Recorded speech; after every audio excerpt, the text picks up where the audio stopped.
आलोक ice academy channel में स्वागत है दोस्तों। आज का जो मैंने टॉपिक लिया है वो है रवि दहिया के ऊपर। आप जानते हैं सारे लोग मीडिया पर हैं और ये बात जानते हैं कि रवि दहिया ने 57 किलोग्राम वर्ग पर टोक्यो ओलंपिक पर रजत पदक पक्का कर लिया है।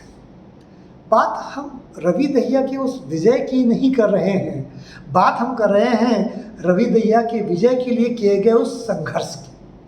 दोस्तों, रवि दहिया ने आज उस न्यूज़पेपर में मैंने पढ़ा तो मुझे लगा क्यों ना हम इस पर एक वीडियो बनाते हैं। रवि दहिया के उस संघर्ष ने, जिसमें रवि दहिया और रवि दहिया के पिता का वो संघर्ष शामिल है, वो हमें इंस्पायर करता है। वो हमें ये बताता है कि हम किसी भी परिस्थिति में रहकर अगर हमारे अंदर लगन है, अगर हमारे अंदर वो तीव्र शक्ति है उस लक्ष्य को प्राप्त करने की, तो हम उस लक्ष्य को प्राप्त अवश्य कर सकते हैं। रवि दहिया इसका ज्वलंत उदाहरण है। ऐसे भारत में सैकड़ों हजारों उदाहरण मिल जाएंगे, लेकिन अरबों करोड़ों की जनसंख्या में अगर कोई हजारों सैकड़ों लोग ही हैं या सैकड़ों लोग ही ऐसे उदाहरण हैं, तो उसका मतलब है उन्होंने बहुत गंभीर प्रयास किए। क्योंकि मैं सिविल सेवा की तैयारी कराता हूँ, तो मुझे लगता है कि शायद मेरी आज इस वार्ता से शायद कुछ बच्चे प्रभावित हो जाएं और वो रवि दहिया से कुछ अपने जीवन के लिए सीख सकें।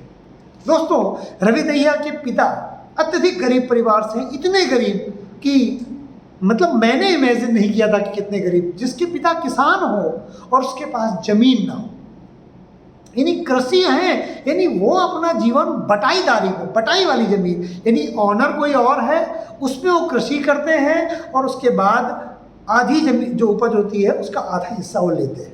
यानी बटाईदार वाले किसान होकर के, न केवल किसान बल्कि बटाई भूमिहीन किसान जिसे कहते हैं, ये जिसे सामान्य भाषा में बटाईदार कहा जाता है। तो बटाईदार का एक बेटा, बटाईदार किसान का एक बेटा ओलंपिक में, टोक्यो ओलंपिक में रजत पदक जिसने पक्का कर लिया हो सकता है जब तक हम वीडियो बना रहे हैं तब तक रजत पदक या रजत पदक स्वर्ण में तब्दील हो चुका हो। तो दोस्तों, न्यूनतम रजत पदक तो उन्हें मिलना ही है और प्रभु चाहेंगे तो वो स्वर्ण पदक भी प्राप्त करेंगे। इसके पीछे 1 से 2 दशक की संघर्ष की कहानी है, न केवल रवि दहिया की बल्कि उससे ज़्यादा उनके पिता की। उनके पिता 120 किलोमीटर यानी 60 किलोमीटर जाना और 60 आना अपने बच्चे के लिए दूध दही और उसकी डाइट को लेकर के, क्योंकि इतना पैसा नहीं था उस परिवार के पास कि वो अपने बच्चे की डाइट को खरीद करके पूरा कर सके। अब क्योंकि पहलवानी लड़ना है तो आपकी डाइट बहुत रिच लेनी होती है और इसलिए रवि दहिया के पिता 120 किलोमीटर डेली सफ़र करते थे अपने बेटे की डाइट को पूरा करने के लिए। दोस्तों, ये पदक केवल रवि दहिया का नहीं है, ये संघर्ष केवल रवि दहिया का नहीं है, ये संघर्ष उस पिता का भी है जिसने तय किया कि उसका बेटा जहाँ जाना चाहिए, जिस चीज़ के लिए वो डिज़र्व करता है, उसके जाने में वो जितना त्याग कर सकता है, जितनी ताकत लगा सकता है, वो ताकत अपने बच्चे के लिए लगा रहा था।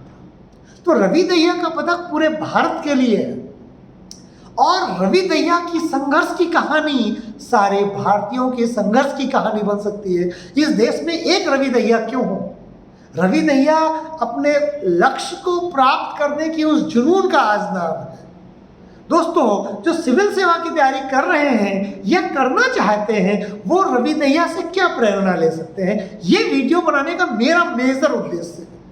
मैं बच्चों को पढ़ाता हूँ, मैं तरस चाहता हूँ कमिटेड बच्चे को पढ़ने के लिए जो सिलेक्ट होना चाहता हो, न केवल चाहता हो, ऐसा तो हर बच्चा आता है मेरे पास सिलेक्ट होने के लिए, लेकिन सिलेक्ट होने के लिए जो त्याग करना पड़ता है, जो बलिदान देना पड़ता है, जो जुनून की, जिस जुनून की जरूरत होती है, वो जुनून मुझे कम से कम बच्चों में मिलती है। इस बात का मुझे दुख है कि मुझे वो बच्चे मिलते क्यों नहीं है जो, जब बच्चा मेरे पास नया आता है, हर बच्चा मेरे लिए रवि दहिया होता है, लेकिन जब वो 1-1.5 साल पढ़ लेता है, थोड़ा समय गुजार लेता है, तो रवि दहिया के पद से अलग हट जाता है। आज मैं इसीलिए वीडियो बना रहा हूँ अपने विद्यार्थियों से, जो भी बच्चा मुझसे जुड़ना चाहेगा या जुड़ेगा, मेरी बस यही इच्छा है कि मैं पढ़ाने के लिए मरा जा रहा हूँ। क्या आप पढ़ने के लिए मरे जा रहे हैं? अगर हाँ, तो फिर कोई बात नहीं है, मैं गारंटी लेता हूँ कि आपकी जॉब मिलेगी, वो भी जो आप चाहते हैं वो मिलेगी। तो दोस्तों, रवि दहिया, मैं चाहता हूं कि मेरी कोचिंग से पढ़ने वाला हर बच्चा रवि दहिया बने। हर बच्चे का पिता बनना चाहता हूं मैं केवल टीचर नहीं रहना चाहता हूं। मैंने आया, आपने मुझे फीस दिया और बस उसके बाद आप कुछ भी करें, मैं नहीं करने देता हूं। ये मेरा नेचर है, मैं क्या करूं? आपको पढ़ना पड़ेगा अगर आप यहाँ आते हैं। तो दोस्तों, आप यहाँ मेरे पास आए, किसी दूसरे गुरु के पास जाए, किसी दूसरे शहर में पढ़े, मैं ये नहीं कह रहा हूँ। मैं सिर्फ ये कह रहा हूँ कि रवि दहिया बनने के लिए आपको एक पागलपन के हद तक, जैसे रवि दहिया के पिता ने उसके लिए त्याग किया है, आपको एक ऐसे टीचर की जरूरत होगी। वो आपकी गली में, आपके कूचे में, आपके शहर में मिल सकते हैं। मैं भी हो सकता हूँ, कोई दूसरा भी हो सकता है। लेकिन रवि दहिया के पिता कुछ भी कर, अब देखो, रवि दहिया के पिता वो डाइट देते रहे, लेकिन अगर रवि दहिया के अंदर वो जुनून, वो ताकत, वो जज्बा ना हो तो रवि दहिया नहीं बन सकता है। जो गुरु का काम है, जो पिता का काम है, जो कोच का काम है, वो केवल इंस्पायर करना है, उसे नॉलेज देना है, बट अप्लाई तो उसके विद्यार्थी को करना है। विद्यार्थी यहाँ रवि दहिया जैसा पहलवान हो सकता है, सिद्धू जैसा बैडमिंटन खिलाड़ी हो सकती है, या जिन्होंने अभी ओलंपिक में पदक प्राप्त किए हैं, उनके पीछे गुरुओं की कठोर तपस्या भी शामिल है। तो मैं चाहता हूं कि मैं आपके लिए उतना काम करूं कि आप जो सब लेकर के मेरे पास आए हैं सिविल सेवा का, वो प्राप्त कर सकें। बट आप भी क्या तैयार हैं उस युद्ध के लिए? क्या उस कमिटमेंट के लिए 400 दिन, 500 दिन क्या आप मुझे दे सकते हैं अपने जीवन का? कमिटेड 500 दिन तक आप सेलेक्ट होंगे नहीं होंगे नहीं सोचना है। आप देखिए, एक नॉर्थ ईस्ट की एक बहन सेलेक्ट हुई है, वो 5 साल तक शायद ही कभी अपने घर गई हो। 5 साल बाद बोले हम घर जाएंगे और माँ के हाथ का बना खाना खाएंगे। ये होता है त्याग, तब जाकर के आपको कोई बड़ी सफलता मिलती है। तो दोस्तों, बच्चों, मैं उम्मीद करता हूँ कि जिस फीलिंग से मैंने आपको वीडियो बनाया है, आज मैं बहुत इंस्पायर हूँ रवि दहिया के पिता से। तो मैं स्वयं इंट्रोस्पेक्ट कर रहा हूं कि मैं अपने विद्यार्थियों के लिए ऐसा कुछ करूं क्या मैं, और तो मैं कोशिश करूंगा आपके लिए और ईमानदार होने की। और जो लोग मेरा वीडियो देख रहे हैं, खासकर वो जो मुझसे पढ़ते भी हैं, उनसे भी मैं यही रिक्वेस्ट करूंगा कि कम से कम 400-500 दिन के लिए भूल जाइए अपने ईगो को, अपने किसी भी उस बात को लेकर के। केवल मैं जो कह रहा हूँ आप काम करिए, आप देखेंगे कि प्रभु चाहेंगे तो आप वहाँ जिस लक्ष्य को लेकर आप आगे बढ़ना चाहते हैं वो आपको जरूर प्राप्त।